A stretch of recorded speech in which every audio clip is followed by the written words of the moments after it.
All right, thanks, Brandis. $2 billion over the next 5 years. That's the cost of repairing and shoring up coastlines in the region, according to a survey out this month from the Great Lakes and St. Lawrence Cities Initiative. The group says much of the damage is driven by climate change and calls on the American and Canadian governments to fund local efforts.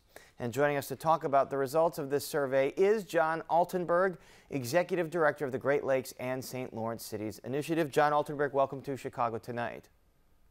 Thank you for having me. First, tell me how this survey was conducted and what cities that it impacts.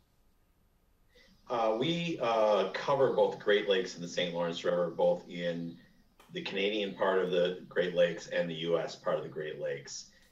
We had about 300 respondents, 230 unique municipalities that responded to the survey. And those cities were as large as Cleveland, Milwaukee, and Chicago, and as small as a little town called Sodas Point in New York.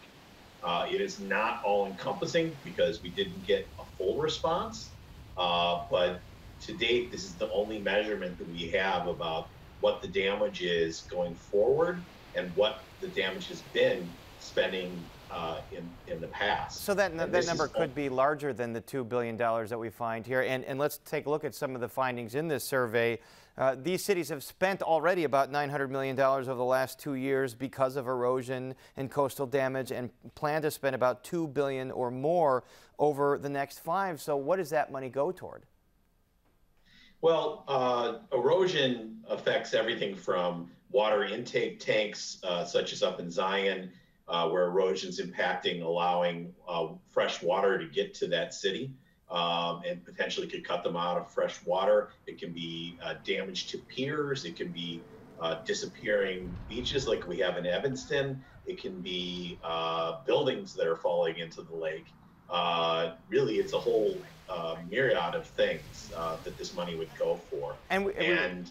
We remember last year the big storms in Chicago that caused a lot of damage, and there was just that New York Times article on the rapidly fluctuating lake levels and what that portends for the city. So what's Chicago's piece of the cost here? I don't have the exact amount for the city of Chicago, but overall for the state of Illinois, we're looking at $608 million of spending over the next 5 years. And over $255 million in US dollars was spent over the last 2 years. And that covers about the main 12 cities down the lake. So all the way up from North Chicago down to the beginning of where Gary starts. So it's pretty all encompassing.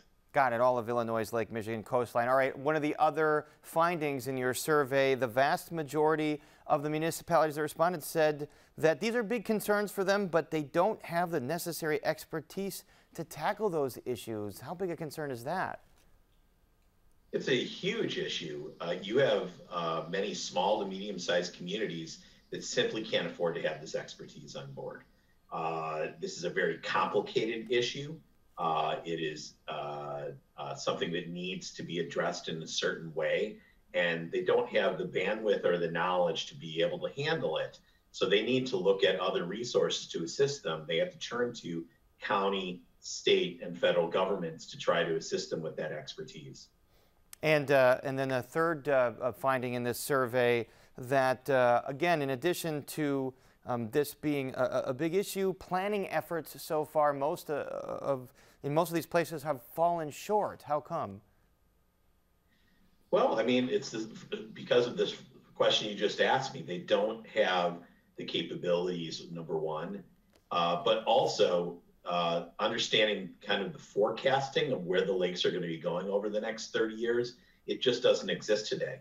They don't have those forecasting numbers. There are people like Professor Wabels down in University of Illinois. They're looking into those processes, but we don't know necessarily what's going to happen in the future. But adjusting to climate change and just in general erosion is something that some cities do very well. Milwaukee with Mayor Barrett has done an excellent job at preparing for these types of situations, but it's kind of a stab in the dark in some situations. And Beyond pushing for local and county funding, there is this federal infrastructure bill we talked about earlier in the show being debated. Is it your understanding that there could be funding in that to deal with some of these problems? Well, we've called on the Congress and the administration to at least earmark $2 billion for the Great Lakes. There is money in there for water infrastructure, but it's not specifically towards this issue of erosion. So we just don't know. There's still negotiations going on, and we'd hope that people would reach out to their members of Congress and tell them why it's important to make sure this funding is in existence there. All right, a very important issue in Chicago and all across the Great Lakes cities in the United States and Canada. And our thanks to John Altenberg. Thanks so much. Thank you for having me.